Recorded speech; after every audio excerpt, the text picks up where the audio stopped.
परम पिता परमेश्वर, हम आपका दिल से धन्यवाद करते हैं महान प्रेम और उस अनुग्रह के लिए जिसके द्वारा प्रभु आपने हम मनुष्यों का उद्धार किया। उद्धार का वो कार्य पूर्ण किया प्रभु जो आप ही कर सकते थे, और आपके द्वारा ये कार्य पूर्ण हुआ ताकि प्रभु हम सबका जीवन आपकी महिमा में आगे बढ़ सके। हम आपके पुत्र और पुत्री कहलाएं। हमारे जीवन से वो महिमा जो आपकी महिमा वो प्रकट हो ताकि लोग देखें और ये जाने कि परमेश्वर के बच्चे कैसे होते हैं, और प्रभु आपका नाम उन जिंदगियों से जो आपके पुत्र और पुत्री बनते हैं इस धरती पर महिमा पाए, और आपकी ऐसी महिमा हो जैसी होनी चाहिए, और ये बात सब में सिद्ध पाई जाए कि प्रभु यीशु मसीह वाकई में आपका ही इकलौता पुत्र था। धन्यवाद करते पिता परमेश्वर आपकी योजनाओं के लिए जो आप हमारे जीवन में लागू करते हैं जब हम आपके इकलौते पुत्र प्रभु यीशु मसीह को अपना उद्धारकर्ता स्वीकार करते हैं, और पवित्र आत्मा के द्वारा उन योजनाओं को आप हमारे जीवन में पूर्ण करते हैं ताकि हमारा जीवन आपके पुत्र के द्वारा आपकी महिमा का कारण बने। और सारी महिमा आपकी योजनाओं के लिए धन्यवाद करते हैं, और चाहते प्रभु हमारा जीवन इस दिशा में बढ़े और आपकी महिमा हम सबके जीवनों से बढ़े जैसी होनी चाहिए। सारी महिमा आपको जैसे इस प्रार्थना वाक्य प्रभु यीशु मसीह के नाम से आमीन। Praise the Lord. परमेश्वर का धन्यवाद करते हैं सन ऑफ गॉड पार्ट 16 के लिए, और आज हम देखेंगे work through the Holy spirit, पवित्र आत्मा के द्वारा कार्य जो हमारे जीवन में होता है। मसीह में हमको कैसे ले जाता है पवित्र आत्मा। Now we are under grace. Why sin rules as king in our lives? जब हम आज यानी अनुग्रह के समय में जी रहे हैं, हम लोगों का जीवन अनुग्रह के समय में है, हमारा जन्म अनुग्रह के समय में हुआ, तो हम क्यों आज पाप की गुलामी में है? पाप क्यों हम पर ऐसे प्रभुता कर रहा है जैसे पाप राजा हो हमारे जीवन का, और हम उसमें क्यों जीवन बिताने के लिए मजबूर हैं? रोमियो की पत्री उसका 6 अध्याय 12 से 14, यही रियलाइजेशन हमको मसीह में पहुंचने के लिए चाहिए। दिस इज द रियलाइजेशन, यही वो चीज़ है जो वास्तविकता से या सच्चाई से हमारा सामना कराती है। जी, इसलिए पाप तुम्हारे नश्वर शरीर में राज्य ना करे, इसलिए पाप तुम्हारे नश्वर शरीर में राज्य ना करे कि तुम उसकी लालसाओं के अधीन रहो, कि तुम पाप की लालसाओं के अधीन रहो, और ना अपने अंगों को अधर्म के हथियार होने के लिए पाप को सौंपो, पर अपने आप को मरे हुओं में से जी उठा हुआ जानकर। This is the realisation. जी, परमेश्वर को सौंपो, अपने आप को मरे हुओं में से जी उठा हुआ जानकर अपने अंगों को यानी अपनी देह को परमेश्वर को सौंपो, और अपने अंगों को धर्म के हथियार होने के लिए परमेश्वर को सौंपो। तब तुम पर पाप की प्रभुता ना होगी। ये पाप की प्रभुता जो हमारे जीवन में है, इसको हमको प्रभुता को हमें चेंज करना है। रियलाइजेशन ये है कि हमको ये चीज़ समझ में क्यों नहीं आ रही है। सुसमाचार सुन के या परमेश्वर की वचन की सच्चाई सुन के, नए नियम का संदेश सुन के, यीशु मसीह का बातें सुन के, उसकी शिक्षाओं को सुन के हमें ये क्यों नहीं समझ में अभी तक आया कि हम पाप में जीवन कंटिन्यूअसली क्यों बिता रहे हैं, जब यीशु मसीह के साथ हम क्रूस पर मर गए पाप के लिए, और यीशु मसीह तीसरे दिन जी उठा और हम आज भी पाप में जीवन व्यतीत कर रहे हैं। क्यों? हमको रियलाइज करना है कि अब हमको नए अपने आप को, अपनी देह को और अपने मन को, सब चीज़ों को परमेश्वर को सौंप दे, सरेंडर कर दे, ताकि उसकी इच्छा हमारे जीवन में पूरी हो।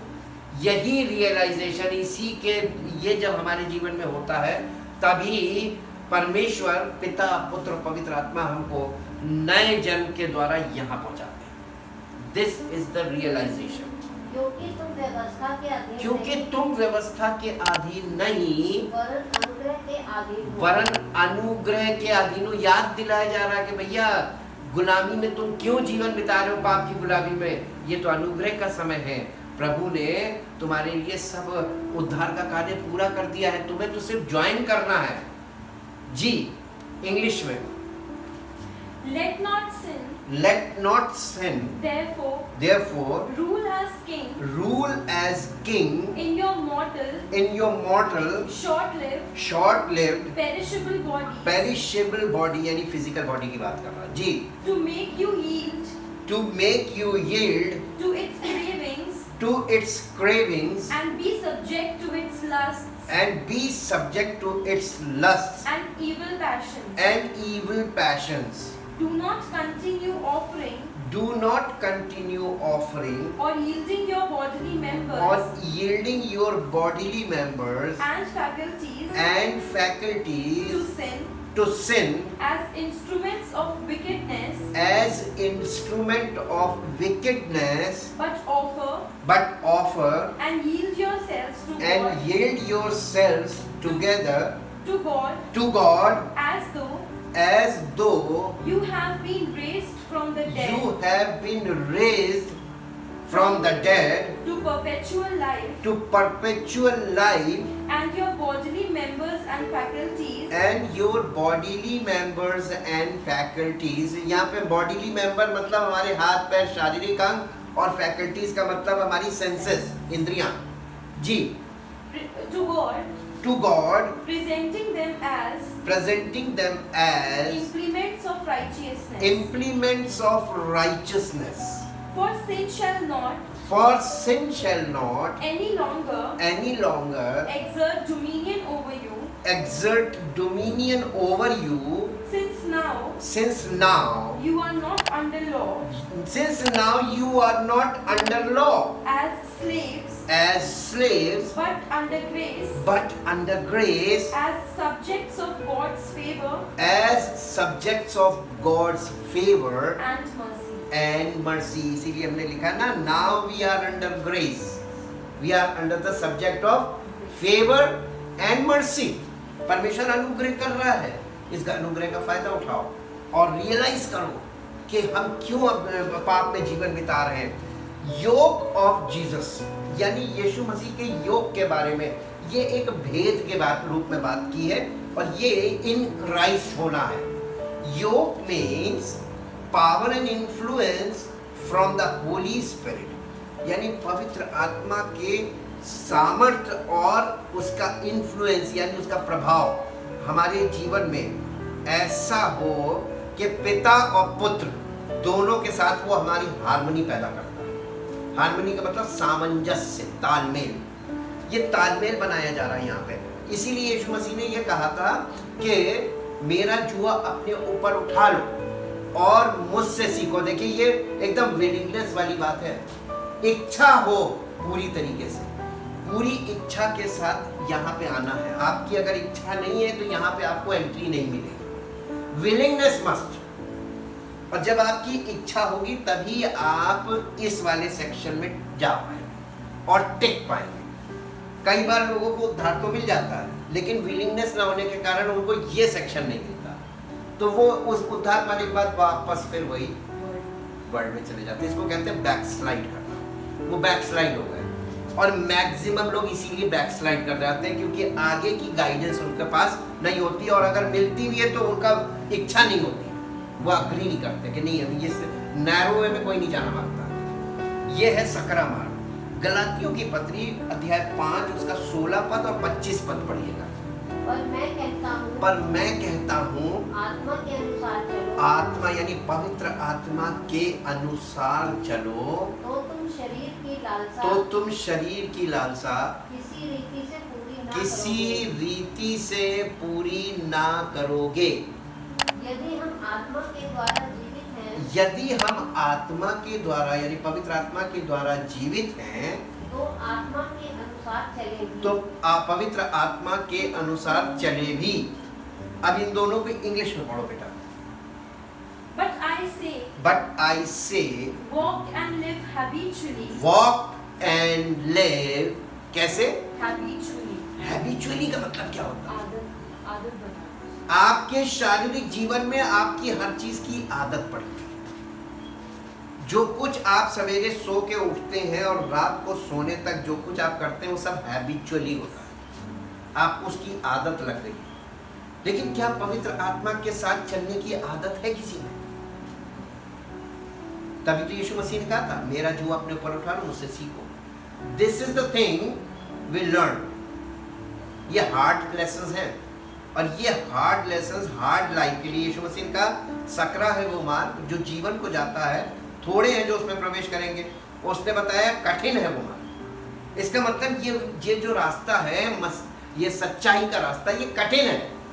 इसीलिए हमको कौन दिया गया? हेल्पर दिया गया. हेल्पर कौन है? होली स्पिरिट. और होली स्पिरिट आपको चमत्कार करने के लिए नहीं दिया गया.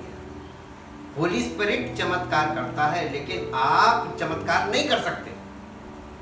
होली स्पिरिट आपके जीवन में आया, आपको पहले इस योग्य करेगा ताकि आपके जीवन से वो ऐसे काम करे और उन कामों को देखकर लोग आपको कहे अरे तुमने कर दिया. यीशु मसीह ने जितने काम किए वो किसने किए थे? नहीं मालूम? यीशु मसीह ने जितने भी आश्चर्य कर्म किए वो किसने किए थे?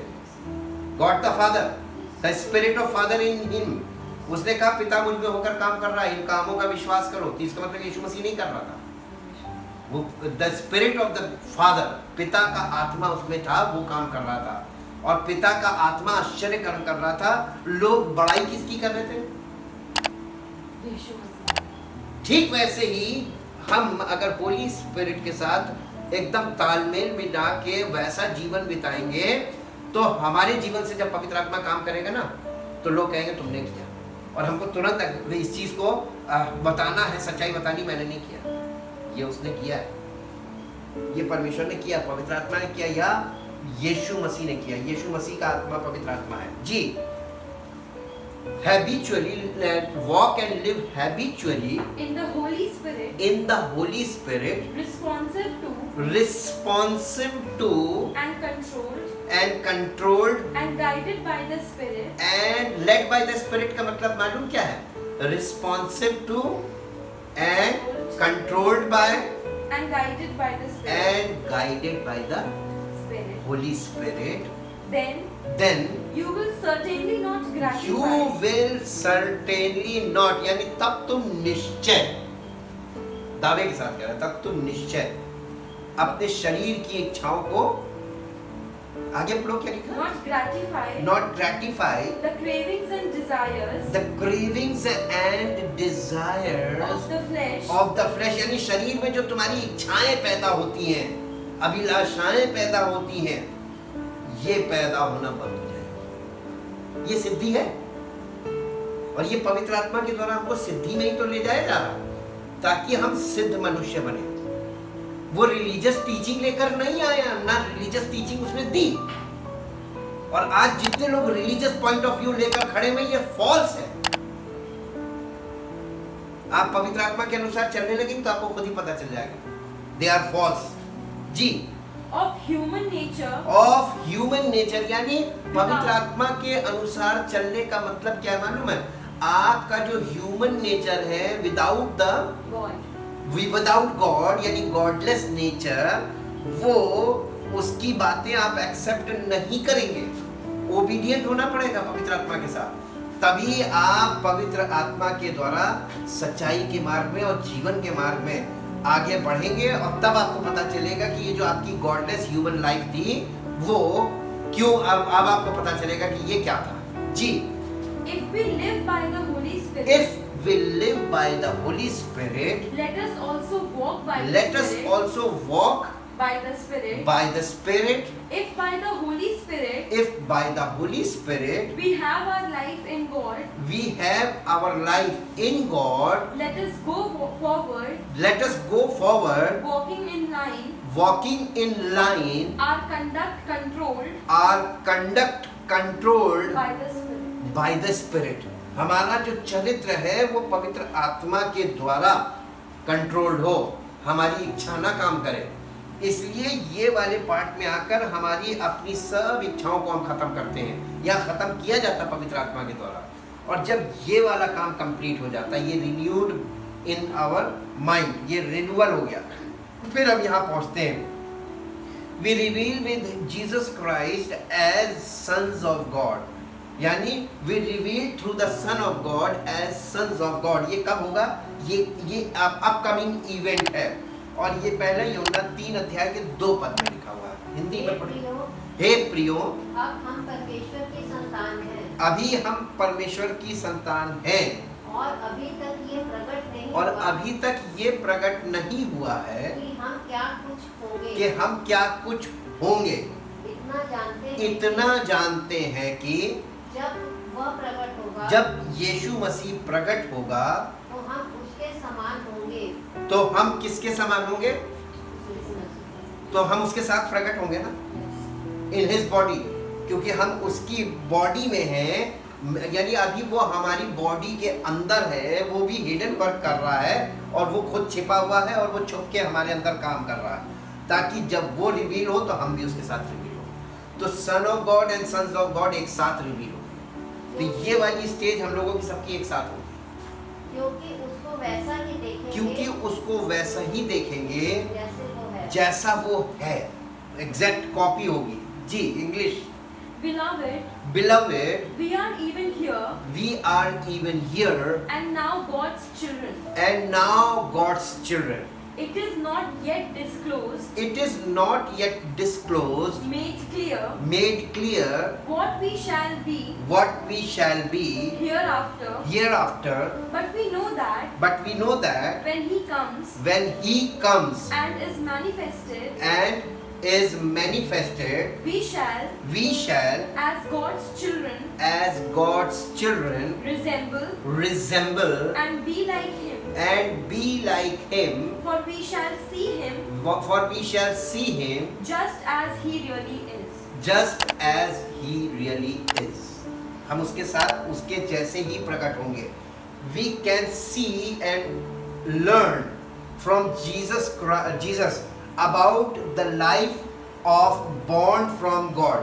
परमेश्वर से उत्पन्न होने के बाद जीवन की शुरुआत में क्या होता है? Born again की लाइफ की शुरुआत, यानी उसकी टीनेज कभी किसी ने देखी है? We have an example. यीशु मसीह का एग्जाम्पल है तो हमारे पास। मेरे साथ निकालिए लूका रचित सुसमाचार 2 अध्याय, उसके 41 वर्ष से 52 वर्ष तक पढ़ेंगे, 41 पद से 52 पद तक पढ़ेंगे हिंदी में, फिर इंग्लिश में। उसके माता पिता प्रतिवर्ष फसह के पर्व में यरूशलेम जाया करते थे। जब यीशु 12 वर्ष का हुआ तो वे पर्व की रीति के अनुसार यरूशलेम को गए। जब वे उन दिनों को पूरा करके लौटने लगे तो बालक यीशु यरूशलेम में रह गया, और ये उसके माता पिता नहीं जानते, और ये उसके माता पिता नहीं जानते थे। वे ये समझ करके वे अन्य यात्रियों के साथ होगा, वे अन्य, क्योंकि कैरवेन चलता था पूरा, वो उन लोगों का झुंड चलता था लाइन से, और वो तीर्थ यात्रा थी, इसीलिए उसमें पूरा ग्रुप जाता था। और उस ग्रुप में तो उन्होंने ये सोचा कि वो रिश्तेदारों के साथ होगा, किसी के साथ। 3 दिन के पड़ाव तक निकल गए। एक दिन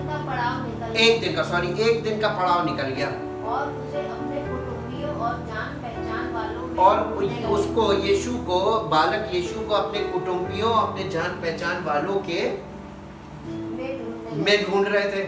पर जब नहीं मिला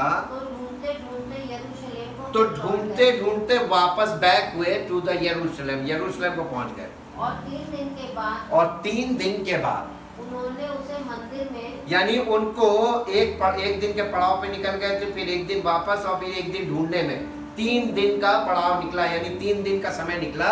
और जब वो वापस यरूशलेम में गए तो तीसरे दिन उन्होंने क्या देखा? उन्होंने उसे मंदिर में, उन्होंने यीशु को, बालक यीशु को मंदिर में, उपदेशकों के बीच में, किसके बीच में? उपदेशकों के बीच में, 12 साल का बच्चा, 12 साल का बच्चा, एक इंसान का 12 साल का बच्चा, कभी किसी को दिखा दीजिए कि किसी ने बैठकर व्यवस्थापकों से और बड़े बड़े लीडर से बैठ के बात की हो, और वो बातें क्या कर रहा था, वो भी बहुत पहुंची हुई बातें कर रहा था। ये क्योंकि परमेश्वर की आत्मा से जन्मा था। परमेश्वर की आत्मा से जन्मा हुआ बच्चा भी कितना मेंटली और यानी इंटेलिजेंस के हिसाब से देखिए तो कितना पावरफुल होता है। आजकल के पढ़े लिखे बच्चे बिल्कुल बेकार, स्पिरिचुअल में देख लीजिए बिल्कुल जीरो। कितनी बड़ी बड़ी डिग्री ले ली, सामने बैठ जाए हवा निकल जाएगी, एक शब्द नहीं समझ में आएगा उनको। ये कौन सी एजुकेशन है जो उनके पास है, जिससे ना तो नौकरी मिल रही है ना कुछ मिल रहा है, लेकिन उनको घमंड मिल गया डिग्री से। और यीशु मसीह के पास ज्ञान था, सॉलिड ज्ञान। अगर आपकी जिंदगी में परमेश्वर का ज्ञान नहीं है तो आपकी ये जो दुनिया का सारा जो आपने गेन किया हुआ है, एक्वायर्ड नॉलेज, ये आपके लिए कूड़ा है, किसी काम की नहीं है। इससे आपको जीवन में कभी कुछ नहीं मिलेगा, ढंग की नौकरी भी नहीं मिलेगी। ये भी मैं आपको बता रहा हूं, आज के युग में ये एक्वायर्ड नॉलेज से कुछ नहीं है। इसलिए सबसे इंपॉर्टेंट है हमारा जीवन परमेश्वर को जरूर जानना चाहिए। उसको ना जानने का नतीजा है क्या, संसार में देखिए सिर्फ झूठा घमंड रह गया और किसी पर कुछ नहीं, ना कोई किसी को कुछ दे सकता, ना कोई किसी से कुछ प्राप्त कर रहा है, ना तो एजुकेशन के नाम पे भी धोखा है लोगों के पास, कुछ नहीं। उसको 12 साल के बच्चे को व्यवस्थापकों के साथ, किसके साथ, मंदिर में उपदेश देने वाले लॉ टीचर्स, उनके साथ उनके बीच में बैठे उनकी सुनते और उनसे प्रश्न। यीशु मसीह क्या प्रश्न कर रहा होगा उनसे? वो बेबी क्वेश्चन नहीं कर रहा था, वो जो बताते उसी पे क्रॉस मार रहा। हाँ, जो ये टीचर्स, जो हमारे ये जो रिलीजियस लोग हैं, ये रिलीजियस हमारे अगुए, ये जो हमें बताते हैं ना, यीशु मसीह उस पर क्रॉस क्वेश्चन कर रहा था। उन लोगों की हालत खराब हो गई। जितने उसकी सुन रहे थे सब उसकी समझ और उसके उत्तरों से चकित थे। इसका मतलब ये है कि वो उन लोगों को खूब तौल के दे रहा था। आपको चीजें क्लियर पता चल जाती है ना, इसीलिए वो समझ गए थे कि इससे दूर रहना, ये बच्चा नहीं है, ये बच्चा नहीं है, ये बहुत खतरनाक बच्चा है। तब वे उसे देखकर चकित हुए, तब वे उसे देखकर चकित हुए और उसकी माता ने उससे कहा, और उसकी माता ने उससे कहा, हे पुत्र, तूने हमसे ऐसा क्यों व्यवहार किया? तूने हमसे ऐसा व्यवहार क्यों किया? कैसा व्यवहार? यहाँ पे क्यों रुक गया? हम लोगों के साथ धोखा दे दिया, हम लोग निकल गए ये सोच के साथ में, और तू यहीं रुक गया। जी, देख तेरा पिता, देख तेरा पिता और मैं कुड़ते हुए तुझे ढूंढते कुड़ के ढूंढ रहे थे। कौन ले गया होगा, किसके पास चला गया? कुड़न। जी, उसने अपने माता पिता से कहा, तुम मुझे क्यों ढूंढते हो? क्या नहीं जानते थे कि मुझे अपने पिता के भवन में होना आवश्यक है? कि मुझे अपने पिता के भवन में होना अवश्य है। परंतु जो बात उसने उनसे कही, उन्होंने उसे नहीं समझा। माँ बाप ही नहीं समझते थे। ये बॉर्न अगेन, जब कोई आत्मा से जन्म ले लेता है ना, तो उसके माता पिता भी उसकी बात नहीं समझते हैं, और बड़े बड़े लोग उसकी बात नहीं समझते हैं, बड़े बड़े जानकार उसकी बात नहीं समझते हैं। ये ऐसे ही हमारे जीवन में भी होगा। जब हम पवित्र आत्मा के द्वारा जब हमारा जन्म होता है, हमारी बातों में कोई इंटरेस्ट इसलिए मिलेगा क्योंकि किसी की समझ ही नहीं आती, ऊपर से निकल जाएगी। जब ऊपर से निकल जाएगी तो ना तो जवाब दे पाएगा, ना उसकी समझ में आएगी, और हिम्मत भी नहीं होगी कि पूछ ले। ये यीशु मसीह के साथ 12 साल की उम्र में, because he is born from God. यहाँ पे हम देख सकते हैं कि जब हमारा पवित्र आत्मा के द्वारा, पिता पुत्र पवित्र आत्मा के द्वारा हमारा आत्मिक जन्म होता है, तो हमारे जीवन में ये वाला लेवल आता है, और इस दौर से हम गुजरते हैं जिसमें यीशु मसीह 12 साल की उम्र में है। जी, तब वो उनके साथ गया और नासरत में आया और उनके वंश में रहा। नहीं, और अपने माँ बाप के वश में रहा। ये 12 साल की उम्र में यीशु मसीह अपने माता पिता के वश में रहा, लेकिन एक चिन्ह जरूर दिखाया गया इसमें। जी, और उसकी माता ने और उसकी माता ने ये सब बातें अपने मन में रखी। ये सब बातें जो वो करता था, जो वो बोलता था, समझती कुछ नहीं थी, लेकिन अपने मन में रखती थी। और ये अद्भुत बातें हैं जी। और यीशु बुद्धि और यीशु बुद्धि और डील डॉल में और परमेश्वर और मनुष्यों के अनुग्रह में और बढ़ता परमेश्वर और मनुष्यों के अनुग्रह में बढ़ता गया। ये क्यों नहीं लिखा? यीशु धार्मिक कामों में बढ़ता चला गया। कहीं लिखा धार्मिक कामों में। धर्म में तो उसको जाने नहीं था। तो धर्म के रास्ते ना तो वो धर्म की बातें लेकर आया था, ना धर्म के रास्ते से आया था, ना धर्म के किसी के धर्म को कुछ करने आया था। जो ये धर्म में लोग फंसे हुए हैं, इनको जीवन का मार्ग दिखाने आया है। आज भी लोग धर्म में ही फंसे हैं। पूरी दुनिया में लड़ाई धर्म को लेकर है। सारे मतभेद धर्म को लेकर है। सारी जड़ झगड़े की जड़, द्वेष भावना की जड़, समस्याओं की जड़ धर्म। और वो सच्चाई लेकर है।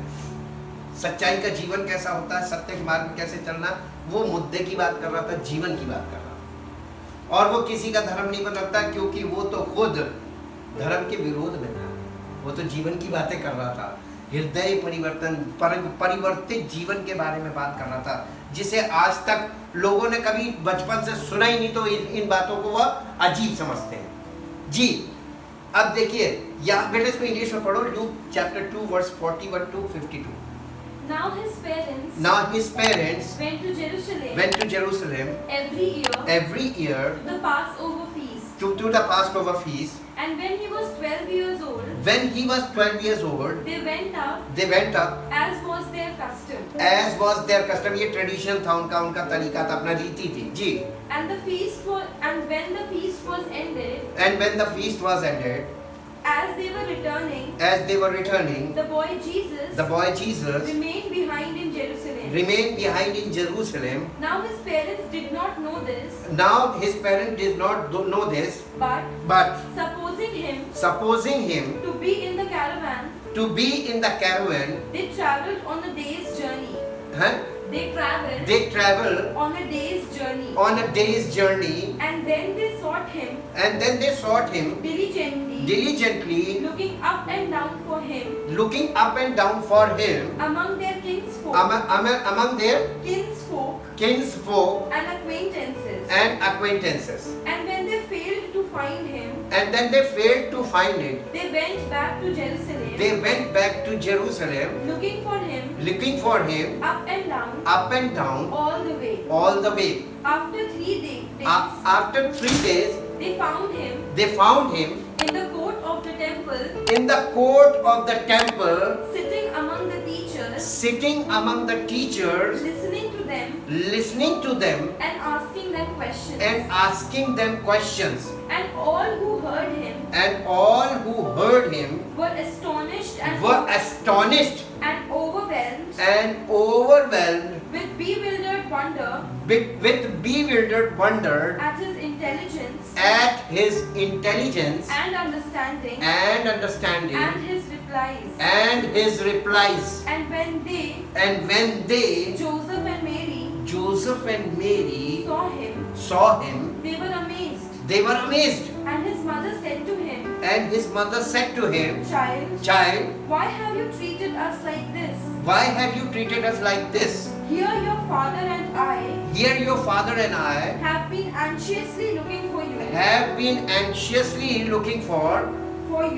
you, distressed and tormented. distressed and tormented. And he said to him, How is it that you had to look for me? you have to look for me? Did you not see and know Did you not see and know that it is necessary as a duty it is necessary as a duty for me to to be in my father's house and occupied about my father's business? But they did not comprehend what he was saying to them. And he went down with them and came to Nazareth and was habitually obedient to them. And his mother kept and closely and persistently and closely and persistently guarded all these things in her heart. And Jesus increased in wisdom, in broad and full understanding, and in stature, and years, and in favor with God and man. मनुष्य और परमेश्वर दोनों के अनुग्रह में बढ़ा। देखिए यीशु मसीह की इंटेलिजेंस आप देखिएगा, बड़े से बड़ा वकील फेल है, बड़े से बड़ा जज फेल है। क्यों? क्योंकि परमेश्वर का, जिस पर परमेश्वर का अनुग्रह बना रहता है, वो व्यक्ति दुनिया में बहुत काबिल होता है, डिग्रियों से नहीं। उसके पास परमेश्वर की काबिलियत होती है, intelligence of God, wisdom of God, power of God, और वो व्यक्ति पावरफुल होता है। और यहाँ पर ये दिखाया गया, इसमें खास बात देखने वाली मालूम क्या है? 12 साल की उम्र में he is born from God, परमेश्वर की आत्मा के द्वारा उत्पन्न बच्चा है। अभी पवित्र आत्मा उसके ऊपर नहीं आया, लेकिन पवित्र आत्मा उसके जीवन में है अंदर। और एक पवित्र आत्मा से उत्पन्न हुआ बच्चा, कितने बड़े बड़े लोगों से वो देखिए, लोग वहां पर, उसके माँ बाप वहां पर उस रिचुअल को पूरा करने आए थे जो हर साल आते थे, लेकिन वो रिचुअल पूरा नहीं कर रहा, वो अपने पिता की उस चीजों को देख रहा है वहां पे कि यहाँ पे क्या हो रहा है। What they are doing in the temple. Temple means the dwelling place of the Spirit of God. परमेश्वर की आत्मा का निवास स्थान। लेकिन वहां पर क्या हो रहा था उसने बचपन से देखा, और परमेश्वर की ओर से उत्पन्न हुआ था, तो वो इन चीजों को जानने लगा। और सब कुछ जानने के बाद जब पवित्र आत्मा उस पर उतरा तब उसने इन्हीं चीजों पे एक्शन किया। उसकी लाइफ में देखते हैं हम। अब आते हैं, son of God means obedient son. यूहन्ना रचित सुसमाचार 5 अध्याय 19 और 20। परमेश्वर का पुत्र तो सब बनना मांगते हैं, लेकिन सबसे बड़ी जो खास बात है सीखने वाली, कि परमेश्वर के पुत्र हम सब बन सकते हैं, लेकिन the first thing and the most important, obedience. वो यीशु मसीह के जीवन से हमको देखने को मिलता है। यूहन्ना रचित सुसमाचार 5 अध्याय उसका 19 और 20 में। इस पर यीशु ने उनसे कहा, मैं तुमसे सच-सच कहता हूँ, पुत्र अपने आप से कुछ नहीं कर सकता, केवल वो जो पिता को करते देखता है, क्योंकि जिन कामों को वो करता है, उन्हें, यानी पिता जिन कामों को करता, उन्हें पुत्र भी उसी रीति से करता। ये नहीं कि वो पिता ने कैसे किया हम अपने तरीके से करें। वो पापा है, हम बेटे, तो पापा अपने तरीके से करेंगे, बेटा अपने तरीके से करना। ओबीडियंस का मतलब मालूम क्या होता है? फॉलो द फुटस्टेप्स, उस पद चिन्ह को फॉलो करना। This is the actual complete obedience. जी, क्योंकि पिता पुत्र से प्रीति रखता है, और जो काम वो आप करता है, कौन? पिता जो काम आप करता है, वो सब उसे दिखाता है। किसको? पुत्र को दिखाता है, और वो इनसे भी बड़े काम उसको दिखाएगा, ताकि तुम अचंभा करो। अब इसको बेटा इंग्लिश में पढ़ो दोनों को। So Jesus answered them by saying, I assure you, most solemnly I tell you, the Son is able to do nothing of himself, यानी पुत्र अपनी ओर से कुछ नहीं कर सकता, of his own accord, but he is able to do only what he sees the Father doing, for whatever the Father does is what the Son does in the same way in his turn। जब उसका समय आता है तो वो भी वही करता है जैसे पिता को उसने करते देखा था, है ना? The exact copy of his father। Ji, The Father dearly loves the Son and discloses him everything। परमेश्वर अपने बच्चों को या अपने बेटे को उससे कोई चीज छिपाता नहीं, उसके सामने सब कुछ खोलता है। और अगर हम परमेश्वर के बेटे बन गए थ्रू जीसस क्राइस्ट, तो हमारे सामने भी वो सब कुछ खोल के रख देगा। ठीक, ये आगे पढ़ो। And everything that he himself does. Everything that he himself does, यानी पिता जो कुछ खुद करता है वो सब चीजें अपने बेटे को खोल खोल के दिखाता है। जी। And he will disclose to him. And he will disclose to him greater things. Greater things. Yet than these. Yet than these. So that you may marvel. So that you may marvel. And be full of wonder. And be full of wonder. And astonishment. And astonishment. तुम आश्चर्य से भर जाओ। ऐसे ऐसे काम वो अपने पुत्र को दिखाएगा और पुत्र के द्वारा करेगा। Hallelujah. Jesus led by the Holy Spirit in the wilderness to be tempted by the devil. पवित्र आत्मा के द्वारा, जब पवित्र आत्मा यीशु मसीह के जीवन में आया तो यीशु मसीह को राजमहल में ले जाके नहीं बैठाया और ना ही सेवकाई के लिए खड़ा किया। यीशु मसीह सेवा में तुरंत चला गया पवित्र आत्मा प्राप्त होते ही ना। क्यों?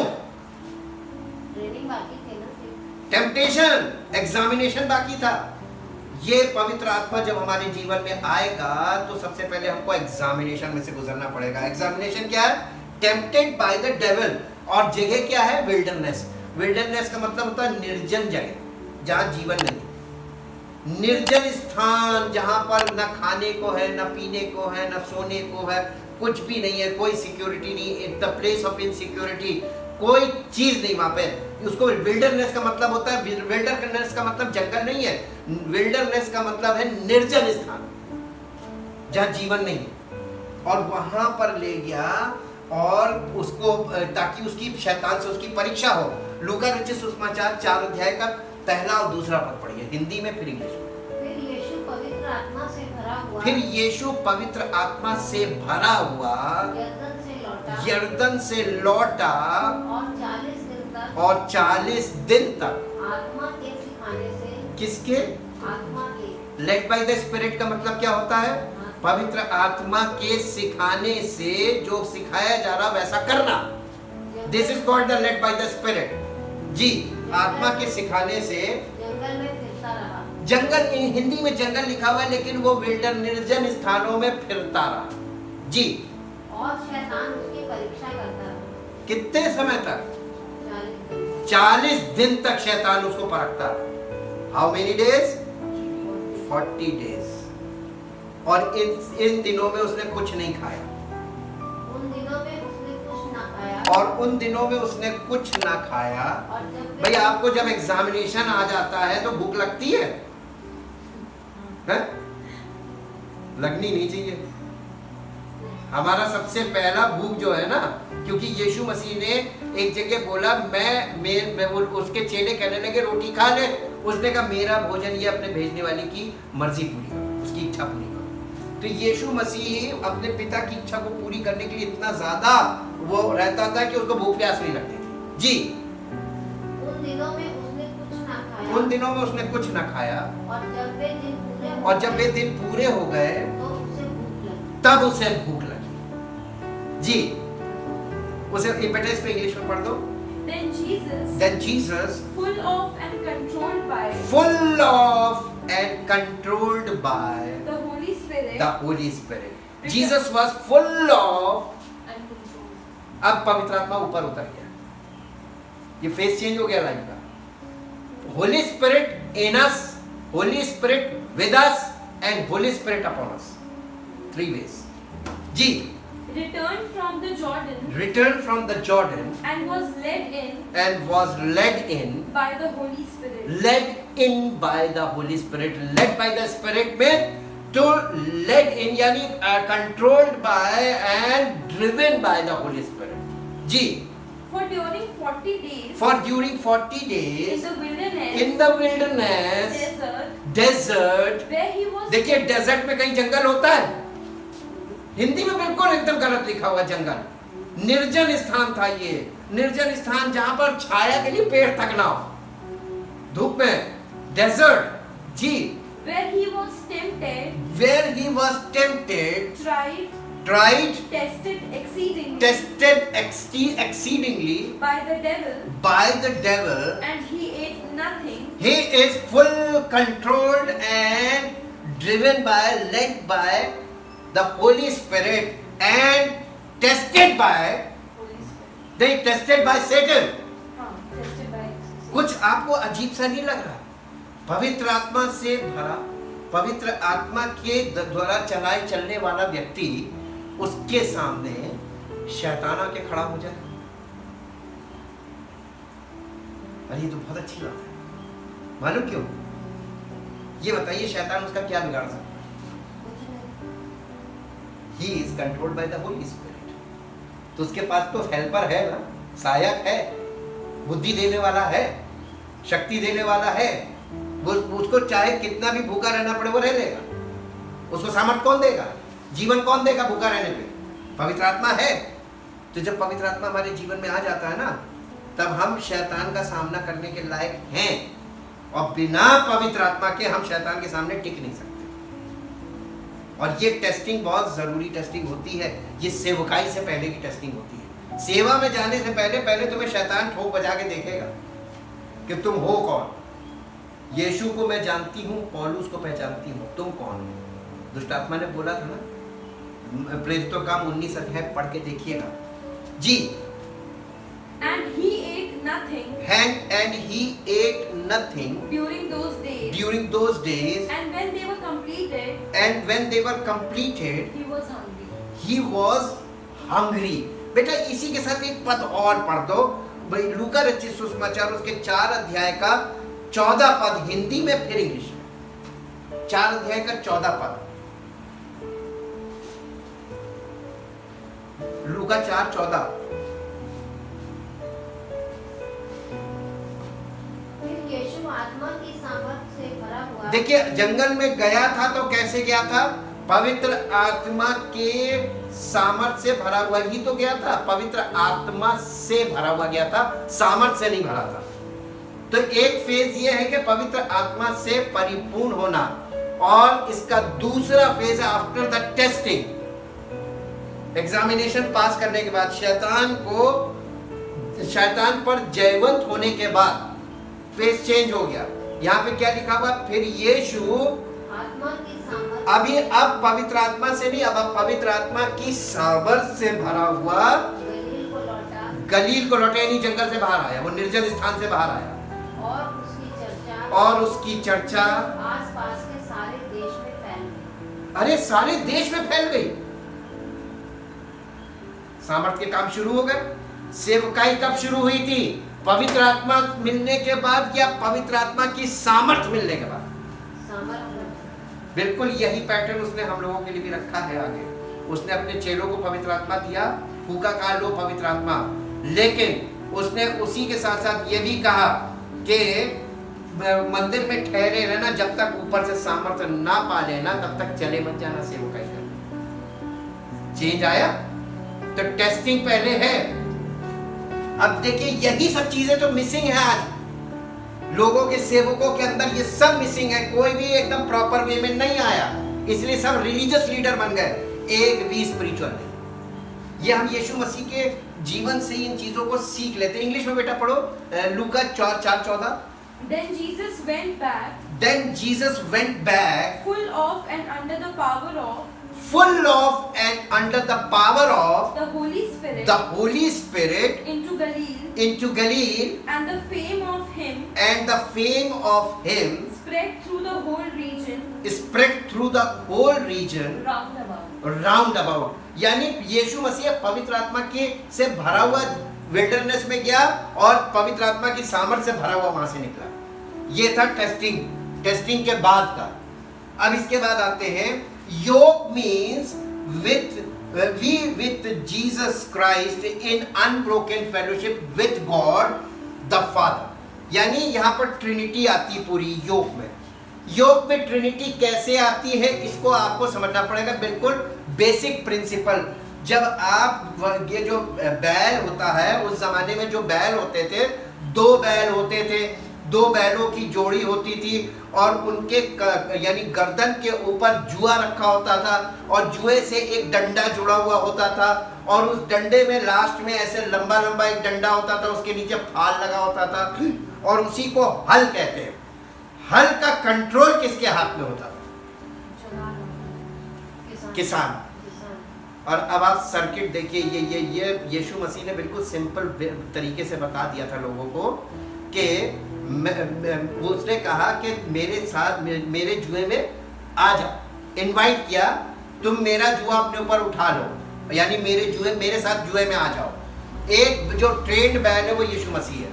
उसके बाद जो वहां पर वेकेंट है, जगह खाली है अनट्रेंड वाली, वहां पर वो हमको इनवाइट कर रहा है। उसके बाद ये जो जुआ है ना, ये कंट्रोल है, और इन दोनों बैलों का कंट्रोल किसके हाथ में आ जाता है? किसान के। और यूहन्ना 15 में यीशु मसीह ने कहा कि मैं दाख रखता हूं, तुम डालियां हो, मेरा पिता किसान है। तो किसान है कौन? God the father. तो कंट्रोल किसके हाथ में है? गॉड द फादर के हाथ में है। किसका? यीशु मसीह का। और यीशु मसीह के साथ जुए में हम आ गए तो हमारा कंट्रोल भी किसके साथ हो गया? पिता के हाथ में हो गया, विद जीसस क्राइस्ट। तो योग इसी चीज को दिखाता है, यानी जुआ इसी बात को दिखाता है। योग means we with Jesus Christ in unbroken fellowship with God the Father। यूहन्ना रचित सुसमाचार 14 अध्याय उसका 21 पद। जिसके पास मेरी आज्ञाएं हैं, जिसके पास मेरी आज्ञाएं हैं, यीशु मसीह बोल रहा है, और वो उन्हें मानता है, वही मुझसे प्रेम रखता है। ये पहली बात है जी। और जो मुझसे प्रेम रखता है उससे मेरा पिता प्रेम रखेगा। यानी जो यीशु मसीह से प्यार करेगा, यीशु मसीह से प्यार करने का मतलब क्या? पहले यहाँ से शुरू कीजिए। उसने कहा जो लोग मुझे हे प्रभु कहते हैं, उनमें से सब लोग स्वर्ग राज्य में प्रवेश नहीं पाएंगे, यानी इसमें नहीं घुस सकते। कौन घुसेगा?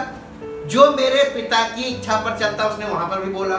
और उस चीज को यहाँ पर बता रहा है कि यदि कोई मेरी आज्ञाओं को जो मैंने दी है, यानी यीशु मसीह की आज्ञाएं, उनको मानेगा, तो इसका मतलब वो मुझसे प्यार करता है।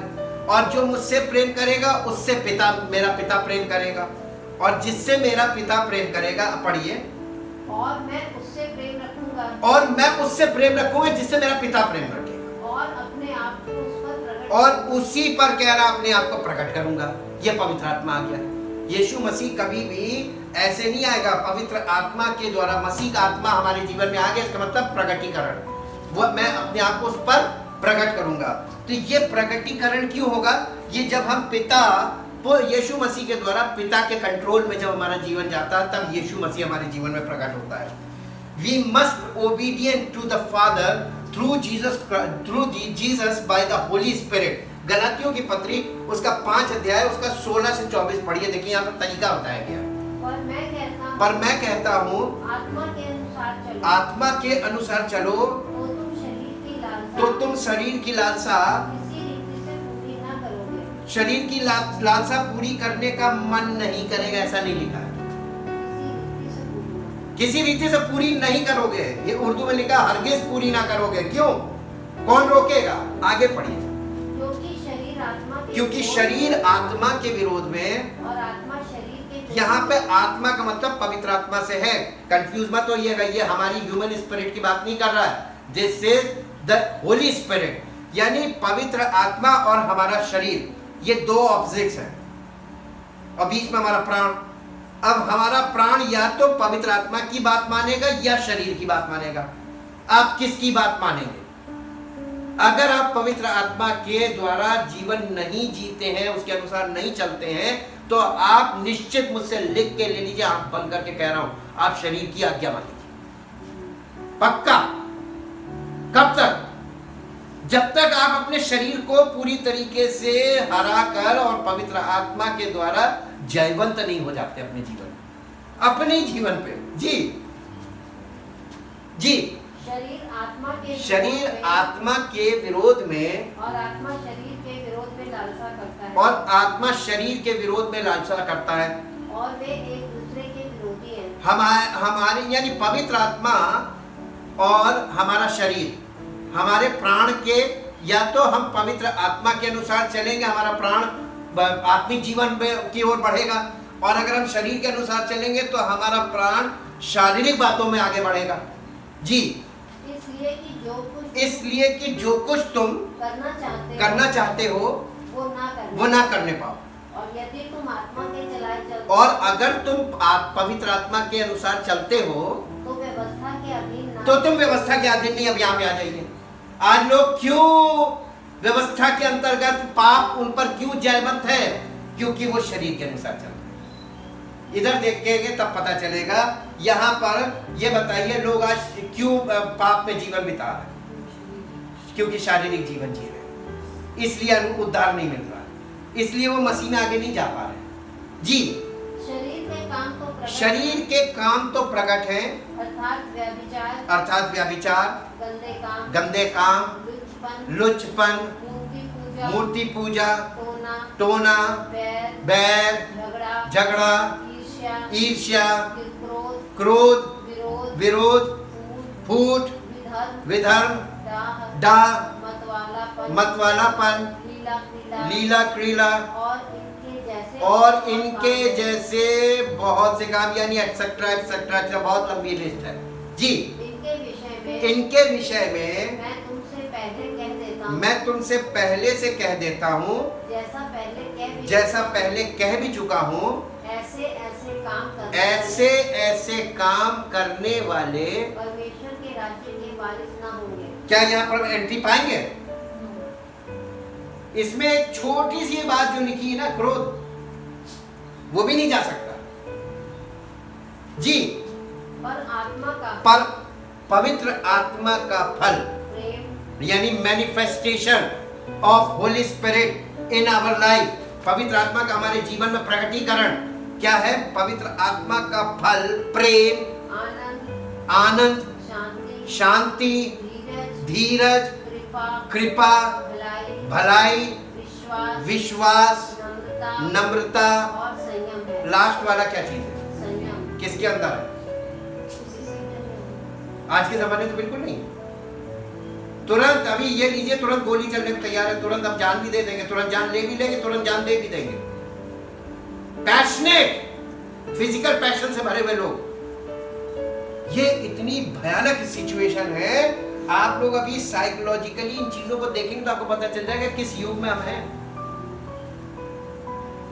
और इसीलिए यहाँ पर बेटा इसको इंग्लिश में पढ़ दो जल्दी से जी। ऐसे ऐसे कामों के विरोध में कोई व्यवस्था नहीं है, और जो मसीह यीशु के हैं उन्होंने शरीर को उसकी लालसाओं और अभिलाषाओं समेत क्रूस पर चढ़ा दिया। यही तो यहाँ पर करना है, यही तो यहाँ पर करना है। We are already crucified। हमको सिर्फ रियलाइज करना है कि क्या चीज हमको छोड़ देनी थी। हम ये शरीर की लालसाओं और अभिलाषाओं को, पैशंस ऑफ फिजिकल पैशंस, और ये फिजिकल चीजों के लिए जो हम बड़े परेशान हैं पूरी दुनिया के लोग, यही तो उनको मृत्यु की ओर ले जा रहा है, यही झगड़े करवा रहा है, यही सब प्रकार की समस्याओं का कारण बना हुआ है। इंग्लिश में पढ़ना बेटा। But I say, walk and live habitually in the Holy Spirit, responsive to and controlled and guided by the Spirit, then you will certainly not gratify the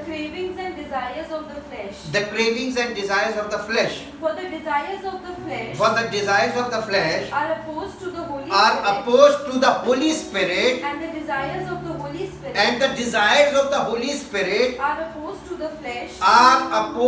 to the flesh. Godless human nature। में एक minute के लिए यहाँ रुक जाइए। पवित्र आत्मा की इच्छा जो है वो हमारे शरीर के बिल्कुल विरोध में है। क्या ये बताइए बहुत आसान है कि आप पवित्र आत्मा की बातों से सहमत हो जाएं? इम्पॉसिबल। कैसे इतनी भीड़ आ गई मसीह में? नहीं आनी चाहिए थी। ये सब झूठा है, झूठा गलत है। सच्चाई आप जब देखने चलेंगे ना तो आपको सच्चाई एक नहीं मिलेगा। और जो पवित्र आत्मा की शरीर की इच्छा है वो पवित्र आत्मा उसको एक्सेप्ट नहीं करता। ये जो एंटागोनिस्ट हमारे अंदर पूरा विरोध भरा हुआ है। मसीह विरोधी हम तब तक हैं जब तक कि हम अपने शरीर को त्याग कर मसीह में आगे नहीं बढ़ेंगे, तब तक हम मसीह विरोधी हैं। हर व्यक्ति मसीह विरोधी है। हर व्यक्ति जिसका जन्म पवित्र आत्मा के द्वारा नहीं हुआ, वो मसीह विरोधी है। और ये मैं नहीं कह रहा हूं, यहां पर लिखा हुआ। एंटागोनिस्ट का मतलब मसीह का विरोध करने वाला, पवित्र आत्मा का विरोध करने वाला। आगे पढ़ना। For these are antagonistic to each other. These are antagonistic to each other.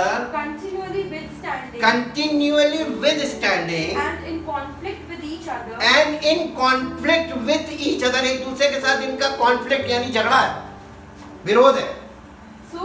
So that you are not free.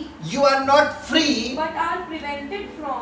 But are prevented from. Doing what you desire to. Doing what you desire. To do.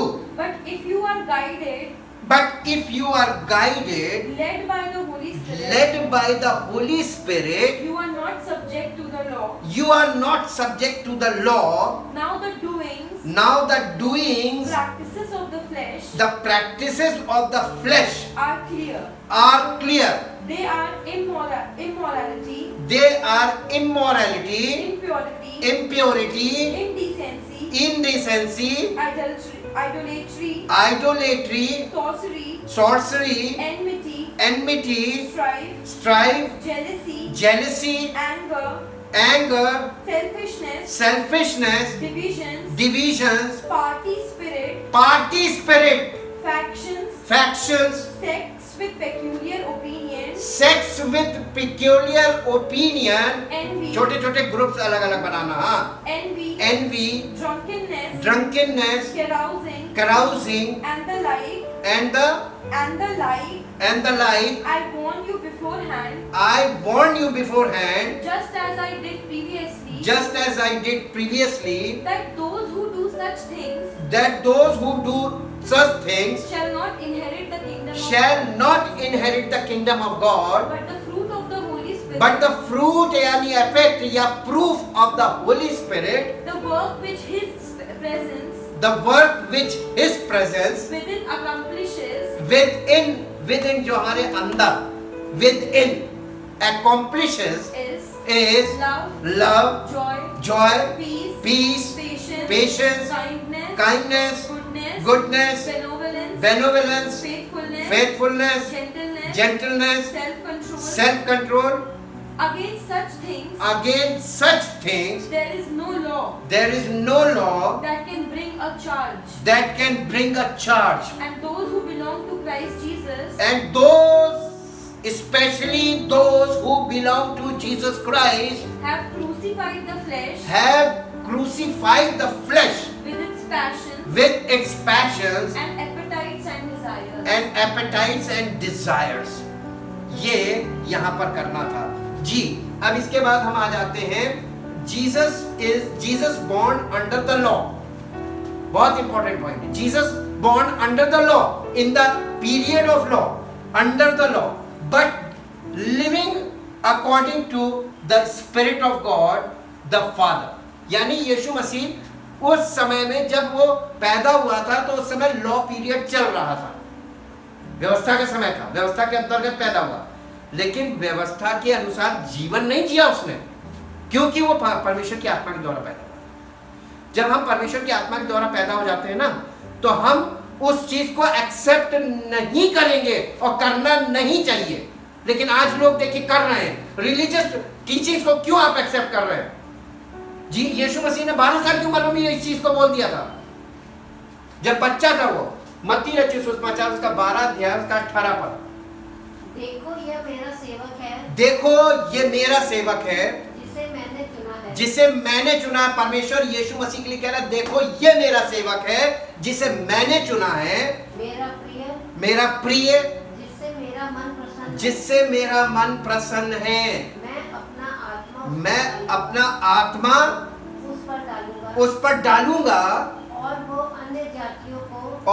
अन्य जातियों को न्याय का समाचार देगा। ये यीशु मसीह को जिम्मेदारी दी गई थी। क्या वो अन्य जातियों को धर्म का संदेश दे रहा था, या धर्म की शिक्षा दे रहा था, या न्याय का समाचार दे रहा था? अन्य जातियों को यीशु मसीह जीवन के लिए बुला रहा है, अनंत जीवन के लिए बुला रहा है। ये इंग्लिश में पढ़ना बेटा, Matthew 12:18. Behold, my servant. Behold means देखो. Behold, my servant, whom I have chosen whom I have chosen, my beloved, in and with whom with whom my soul is well pleased, my soul is well pleased, and has found its delight. and was found its delight. I will put my spirit I will put my spirit upon him. यीशु मसीह के ऊपर उसने कहा था मैं उस पर अपना आत्मा उंडेल दूंगा। और ये आत्मा उंडेलने का मतलब क्या मालूम है? He is my son. परमेश्वर अपना आत्मा जिस पर उंडेल रहा है वो परमेश्वर को प्रकट करने के लिए, ताकि उसके जीवन में परमेश्वर प्रकट हो। ये मैं अपना आत्मा उस पर उंडेल दूंगा। And he shall proclaim and show forth justice to the nations. वो सारे देश दुनिया के लोगों को, सारे देशों को न्याय के बारे में बताएगा, परमेश्वर का न्याय जो आने वाला है। और इसी के साथ साथ led by the Spirit means to follow the spiritual principle, not religious teachings.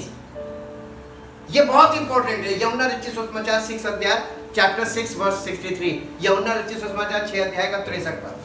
आत्मा तो जीवनदायक है, शरीर से कुछ लाभ नहीं।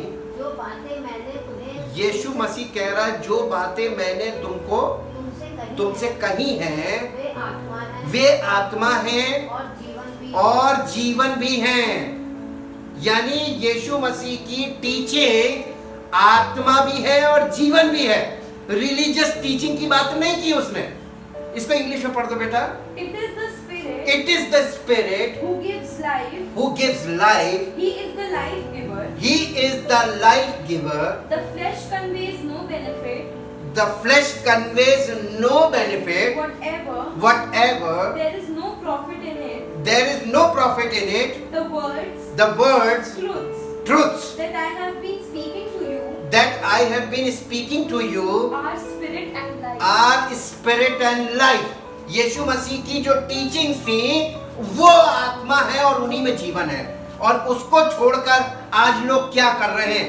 Jesus always warned his disciples about religious teachers and their teachings. मत्ती रचित सुसमाचार 16 अध्याय 12 पद।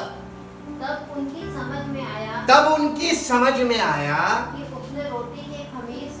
कि यीशु मसीह ने रोटी के खमीर से नहीं पर फरीसियों और सदूकियों की शिक्षा से सावधान रहने को कहा। तो ये तो लॉ के टीचर्स थे। लॉ पीरियड में जो लॉ का समय था वो ये व्यवस्था के बारे में लोगों को बताते थे, लेकिन यीशु मसीह को ये मालूम था कि ये लोगों को व्यवस्था के बारे में गलत शिक्षा दे रहे हैं, क्योंकि व्यवस्था की सच्ची शिक्षा यीशु मसीह को पहचान लेना था। और अगर यीशु मसीह को नहीं पहचाना तो ये व्यवस्था की झूठी शिक्षा थी, क्योंकि व्यवस्था यीशु मसीह के बारे में ही बता रही थी कि वो आएगा, वो फुलफिल करेगा लॉ को। और लोगों ने उसको जब वो आया नहीं पहचाना, इसका मतलब कि सब झूठी शिक्षा में फंसे थे। वैसे ही अब यीशु मसीह प्रकट होने वाला है। अब यीशु मसीह प्रकट होने वाला है और फिर वही चीज होगी जो पहले हुआ था। जब वो प्रकट हुआ फर्स्ट कमिंग में, पहली बार जब वो धरती पर प्रकट हुआ मसीह, तो उस जमाने के लोगों ने उसको नहीं पहचाना, क्योंकि सब झूठी शिक्षा में फंसे थे सारे इस्राएली। और आज फिर वही हो रहा है कि यीशु मसीह फिर प्रकट होने वाला है और फिर लोग झूठी शिक्षा में फंसे हुए हैं। इसलिए मैक्सिमम लोग उसको वो सबको प्रकट कर देगा कि ये सब झूठे। परमेश्वर यही तो दिखाना मांगता हो, क्योंकि उसका इकलौता पुत्र सत्य है और वो जो पुत्र से सहमत हैं उनको प्रकट करेगा। वही मसीह में लोग पाए जाएंगे। इसीलिए लिखा बहुत थोड़े होंगे। और ये बात ये बेटा इंग्लिश में मत्ती रचित सुसमाचार उसका 16 अध्याय का 12 पद इंग्लिश में पढ़ दो। Then they discerned that he did not tell them to beware of the leaven of bread, but of the teaching of the Pharisees and the Sadducees. ये शास्त्री फरीसी की शिक्षाओं से हमेशा चौकस रहने को कहा। शास्त्री और फरीसियों से हमेशा चौकस रहने को कहा, क्योंकि यीशु मसीह को ये मालूम था कि ये रिलीजियस लीडर अपने मतलब की बातें लोगों को सिखाते और उन्हें अपने मतलब अपने फायदे का अपना फायदा उनसे उठाते हैं। ये मसीह के बारे में नहीं बताते।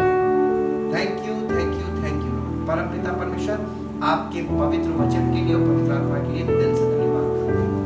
अगर पवित्र आत्मा हमको सच्चाई ना बताए ना दिखाए तो हम कभी भी सत्य को जान नहीं सकते, समझ नहीं सकते। लेकिन आपने हमें वो जीवन दिया है जो पवित्र आत्मा के द्वारा है, और हमें पवित्र आत्मा इसलिए दिया है ताकि सब सच्चाई वो हमें प्रकट करे। और प्रभु आपने हमें जो निर्देश दिया है कि हमें तो पवित्र आत्मा के साथ आज्ञाकारी बने रहना है ताकि हमारा जीवन परमेश्वर की महिमा का कारण बने। इसलिए प्रभु सारी महिमा आपको देते हैं और धन्यवाद करते हैं, हर सत्य के लिए धन्यवाद करते हैं, आपकी महिमा चाहते हैं और चाहते प्रभु जितने लोग आपके वचन को सुने समझे उनके जीवन से आपके प्रभु प्रभु यीशु मसीह के द्वारा आपकी महिमा प्रकट हो, ताकि वो पहलौठा ठहरे और हम सब के जीवन से कि वो महिमा प्रकट हो जिससे यीशु मसीह पहलौठा बने और आपका नाम महिमा पाए यीशु मसीह के नाम से। प्रेज